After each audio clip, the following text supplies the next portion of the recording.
When money disappeared and food was scarce, grandmothers somehow turned almost nothing into meals that kept 10 hungry children alive. Before we begin, take a moment to like this video, subscribe to the channel, and tell us in the comments which simple meal your family relied on during hard times. The Great Depression wasn't just a financial crisis. It was a daily struggle to put food on the table. Jobs disappeared, savings vanished, and grocery money often ran out long before the week ended. Yet somehow, families survived. In kitchens across the country, grandmothers became masters of stretching ingredients, reusing leftovers, and turning scraps into meals. Cooking wasn't about recipes or presentation.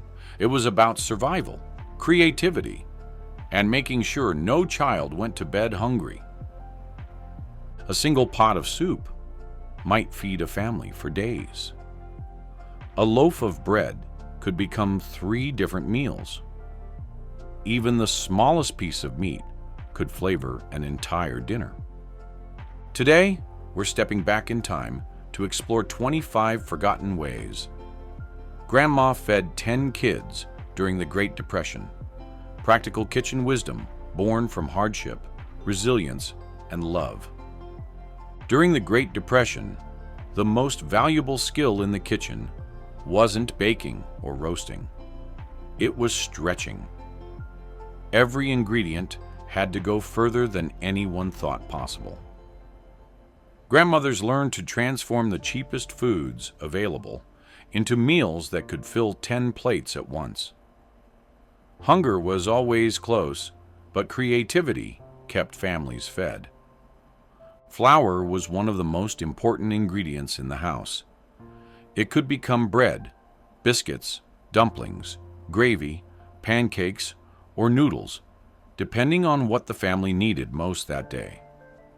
When money was tight, bread dough was often made thinner and stretched with cornmeal or leftover mashed potatoes. Even small amounts of flour could turn soup into dumpling stew or transform drippings into gravy that made a meal feel complete. Potatoes were another lifesaver. Cheap, filling, and easy to store, they appeared at nearly every meal.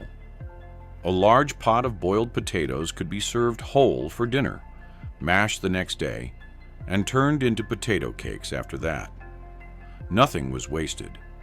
Even potato peels were sometimes fried in fat to create a small but satisfying snack.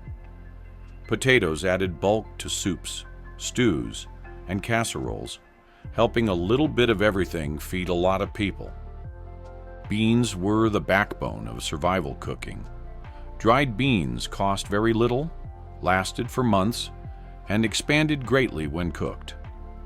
A single pot of beans simmering on the stove could feed a large family for days. Grandmothers often flavored them with whatever was available: a ham bone, onion, garlic, or even just salt. The longer beans cooked, the thicker and more filling they became. Bean soup one night could become bean mash or bean spread the next. Cornmeal was just as important as flour. It cooked quickly, filled stomachs, and cost very little. Cornbread, mush, and corn pone were common meals when money ran low. Leftover mush was poured into pans, cooled overnight, and sliced to fry the next morning.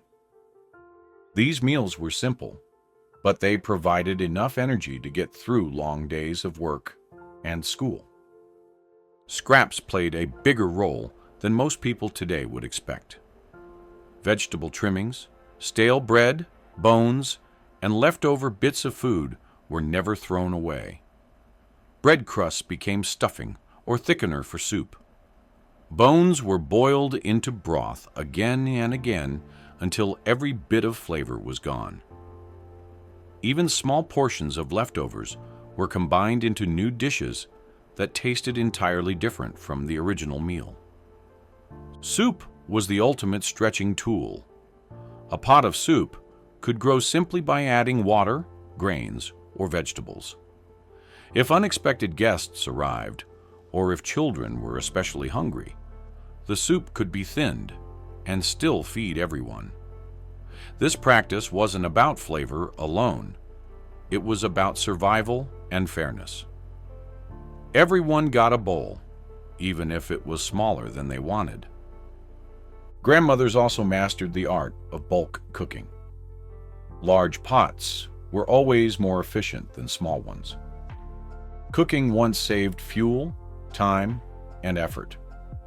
A single day of cooking could produce meals for several days, which was critical when resources were limited. What made these meals remarkable wasn't just the ingredients, it was the mindset behind them. Nothing was wasted. Everything had value. Every meal was planned not just for that day, but for the days that followed. These cheap ingredients, flour, potatoes, beans, cornmeal, and scraps, weren't just food. They were survival tools. In the hands of a determined grandmother, they became proof that even in the hardest times, a kitchen could still provide comfort, nourishment, and hope. During the Great Depression, fuel for cooking was often as precious as the food itself. Coal, wood, or gas cost money, and every extra hour of cooking mattered.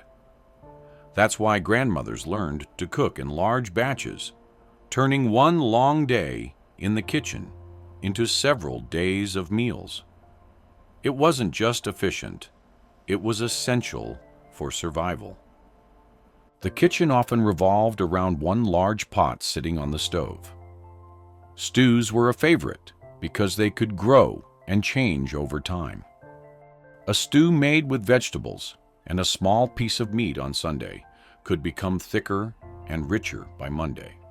By Tuesday, it might be served over bread or potatoes to make it feel like a completely new meal. Each reheating blended the flavors more deeply, making the dish taste even better. Soup worked the same way. A pot of soup could be stretched simply by adding water, grains, or leftover vegetables. If the soup became too thin, Grandma might add dumplings or stale bread to thicken it. Nothing was measured precisely. Experience guided every decision. Soup could feed a family for days, changing slightly each time it was served. Roasted foods were rarely eaten only once. A roasted chicken or piece of meat might appear at Sunday dinner, but the leftovers were carefully planned. The next day, small pieces of meat could be mixed into gravy, soup, or sandwiches. After that, the bones were boiled into broth, creating the base for another meal entirely. One roast could become 3 or 4 different dishes before it was finished. Bread was another ingredient that never went to waste. Fresh bread was served with meals, but once it became stale, it gained new life. It could be turned into bread pudding, stuffing, toast, or thickener for soups. Even the smallest pieces were saved in a container until enough accumulated to be useful. Throwing bread away simply wasn't an option. Casserole-style cooking also helped meals last longer. Ingredients were combined into one large dish that could be reheated easily. Potatoes, noodles, vegetables, and small amounts of meat were layered together and baked. These meals were filling, simple, and dependable. A single casserole could feed a large family more than once, especially when served with bread or soup. Grains were especially useful for extending meals across several days. Rice, barley, and oats could be cooked in large quantities and reused in different ways. Rice from dinner might become breakfast porridge the next morning. Barley added to leftover soup made it thicker and more filling. These grains absorbed flavor and gave meals new texture without requiring new ingredients. Even breakfast followed the same pattern.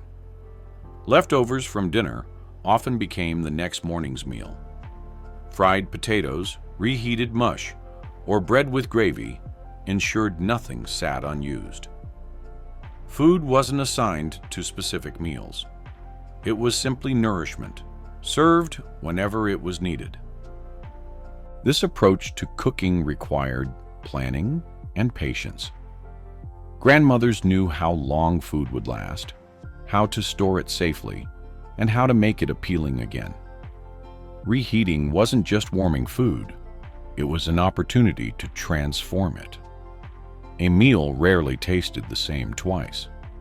Cooking once and eating for days also created a sense of stability. Even when money was tight, a full pot on the stove meant the family would eat. Children learned that leftovers weren't something to avoid. They were part of survival. In difficult times, this rhythm of cooking and reusing food provided comfort as much as nourishment. Every reheated meal was proof that careful planning could carry a family through another day. During the Great Depression, meat was often the most expensive item in the kitchen, and the one families had the least of. For many households, meat wasn't a daily food, but an occasional ingredient, used carefully and sparingly. Grandmothers learned that even the smallest portion of meat could flavor an entire meal if it was used wisely. One of the most important techniques was cooking with bones. A single ham bone or beef bone could transform a pot of beans or vegetables into something rich and satisfying. The bones simmered for hours, releasing flavor into the broth.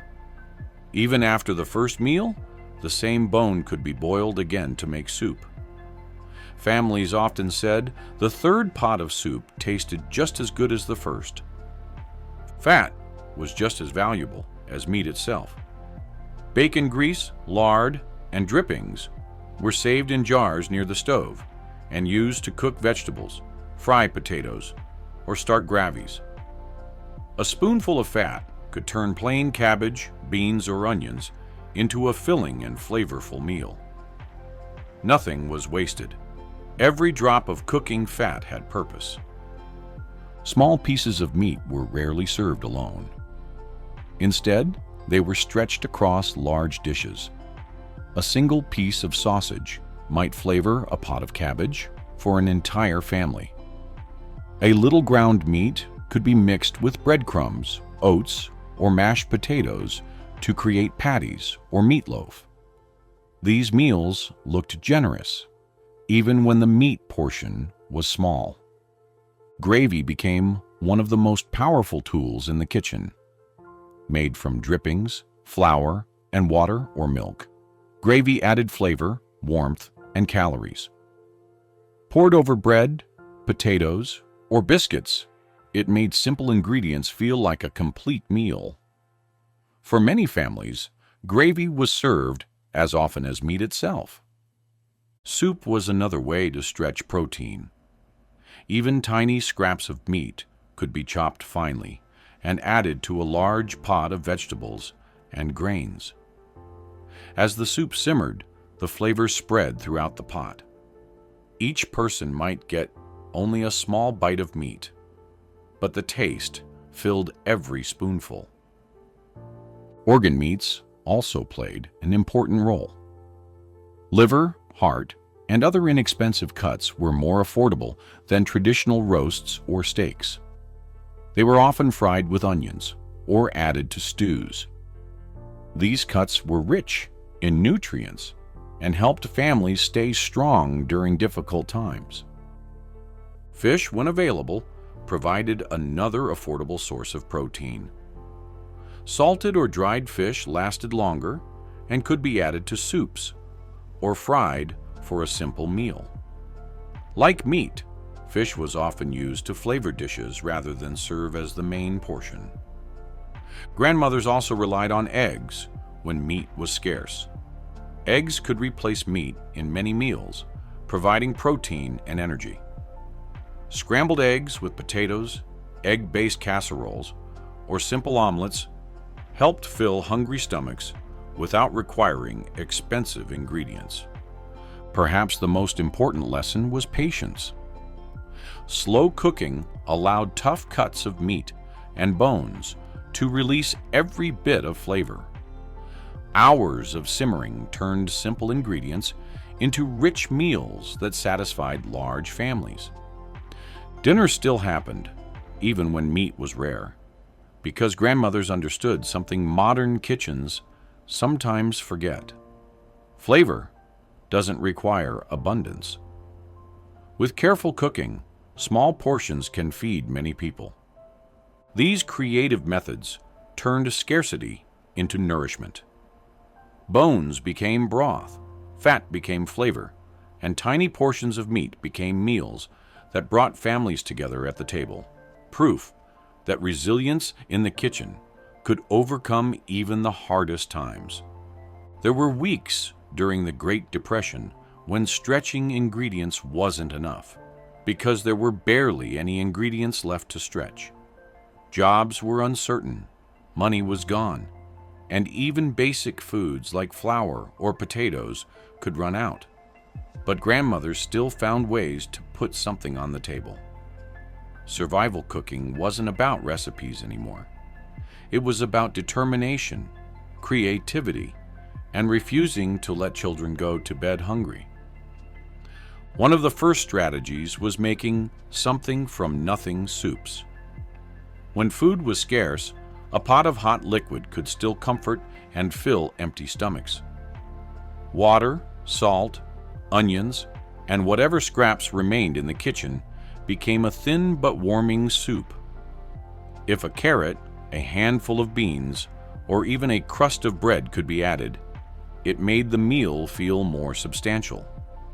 The goal wasn't perfection, it was nourishment. Bread became even more important during these times.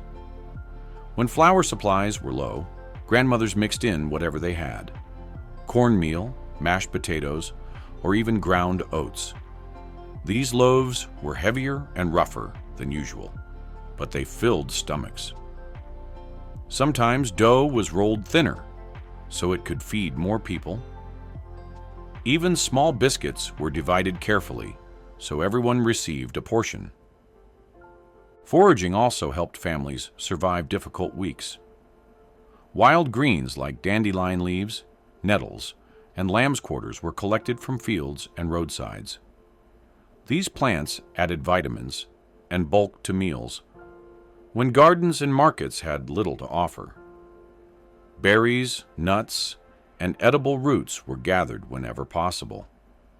These foods weren't luxuries, they were lifelines. Gardens, even small ones, played a crucial role. Stored vegetables from root cellars, potatoes, onions, turnips, and carrots often became the last reliable food source.